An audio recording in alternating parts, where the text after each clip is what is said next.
BGN tuding petani sebagai penyebab keracunan. Lucunya, kerja kagak benar dan gak bisa bertanggung jawab, salahin orang lain aja.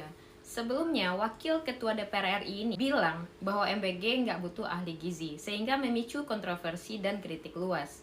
Ternyata kepala botak nggak menjamin kecerdasan ya, koreksi kalau bener. Jadi begini, tanaman yang menyerap nitrogen dari tanah dan menyimpannya sebagai nitrat jika terlalu tinggi memang berbahaya untuk dikonsumsi dalam jumlah banyak. Itu bisa aja terjadi sih. Tapi petani mana yang mau kasih pupuk berlebihan, apalagi pupuk mahal? Dapetin pupuknya aja kadang susah karena langka. Harusnya kan tanamannya dulu yang keracunan atau petaninya, karena nggak mungkin nggak dia konsumsi lebih dulu. Inilah akibatnya ahli serangga jadi kepala BGN, dan menjadi kepala BGN itu ternyata nggak harus pinter. Bayangin kalau kebanyakan nitrogen bikin keracunan, harusnya petani dan keluarganya dulu nggak sih yang keracunan? Profesi yang paling lugu dan jujur yang saya kenal selain pejabat dan pedagang adalah petani. Bisa-bisanya petani dihakimi dan disalahkan, mengingat petani jauh dari kata sejahtera di negara ini.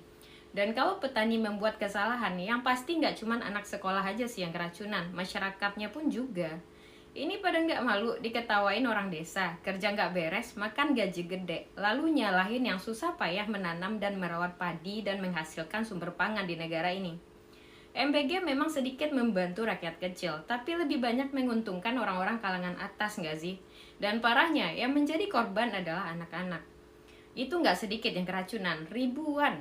Dan mana ada satupun pelaku yang membuat kesalahan dan merugikan ribuan anak ini, yang keracunan ini yang ditangkap. Semua saling lempar batu sembunyi tangan, semua pada cari kambing hitam. Giliran makan keuntungan, paling depan dan duluan. Buat para petani dan rakyat kecil yang kuat ya mentalnya. Selain sapi perah, kita juga adalah eksperimen. So, tulis pendapat kalian di drop comment, share video ini, dan follow.